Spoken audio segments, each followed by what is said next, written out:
এর আগে কিন্তু এই ধরনের বড় ধরনের সমস্যা আমরা ফেস করেই নাই।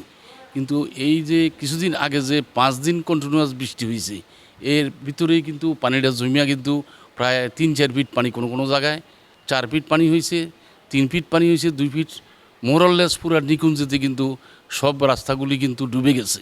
এবং এইটা কিন্তু পানি যে স্পিডে সরার কথা ওই স্পিডে সরে নাই। ড্রেনেজে কিছু সমস্যা ছিল, এর ভিতরে কিন্তু আপনার সিটি কর্পোরেশনকে সাথে আমরা যোগাযোগ করছি, তাদের অনেক লোক এখানে ডুবুরি সহ আইসা এই ড্রেনেজ কিছু পরিষ্কার করছে, কিন্তু পানিটা যে স্পিডে নামার কথা সেই স্পিডে নামে নেই, যার জন্য আজকে আমরা ৮-১০ দিন পানির ভিতরে পানির সমস্যায় ভুগতেছি। One parcel, more ways to send. Pathao parcel has expanded. Explore the new parcel. এখন যেই সমস্যাটা আমরা পেস করতেছি, এইটা হয়তো এই মুহূর্তে শর্ট টার্মে কিন্তু এটার কোনো পরিত্রাণ নাই, এটা আমাদেরকে সাফার করতেই হবে। কিন্তু লং টার্মে করতে হইলে বৃষ্টির সিজন যাওয়ার পরে দিয়া হয়তো গভর্নমেন্ট সরকার বা সিটি কর্পোরেশন তারা নতুন করে একটা পরিকল্পনা করতেছে এই ড্রেনেজকে আরও একটু উন্নত করার জন্য, এবং পানিটা তাড়াতাড়ি সরার ব্যবস্থা করবে। এবং এটা অলরেডি সিটি কর্পোরেশন এটাতে কাজ করতেছে, আমরাও তাদের সাথে যোগাযোগ করতেছি।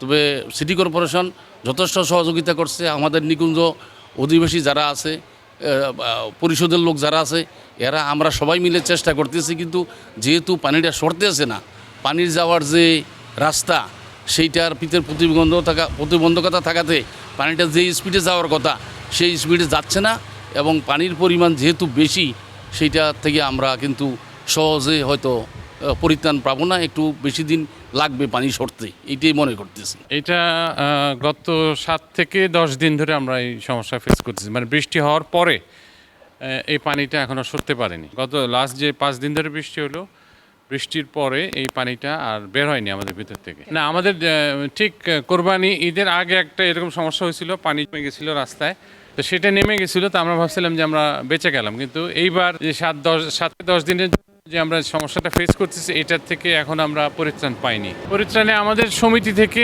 আমরা চেষ্টা করতেছি এটার একটা লং টার্ম সলিউশন বের করার জন্য। বাট এখন আমাদের যেটা করতে হবে, পানিটা বের করে দিতে হবে। অনেকে আছেন যাদের বেসমেন্টে পানি চলে গেছে, ইলেকট্রিসিটি লাইন কাটা, পানি পাম্প করতে পারতেছেন না, থাকতে পারতেছেন না বাসায়, তারা অলরেডি নিকুঞ্জ ছেড়ে অন্যদিকে চলে গেছে।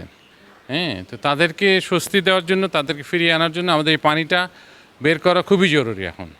তো সেটার জন্য সর্বাত্মক চেষ্টা চলতেছে সমিতির পক্ষ থেকে, এবং আমরা নিজেরাও চেষ্টা করছি কীভাবে এটাকে সমাধান করা যায়। মোটামুটি অনেক দিন হয়ে গেছে আবার ওই যে পাম্প লাগাইছে দেখে পানি আর কি কমছে, বুঝছেন, তাইলে এতদিন আর কি পানি কমে নাই।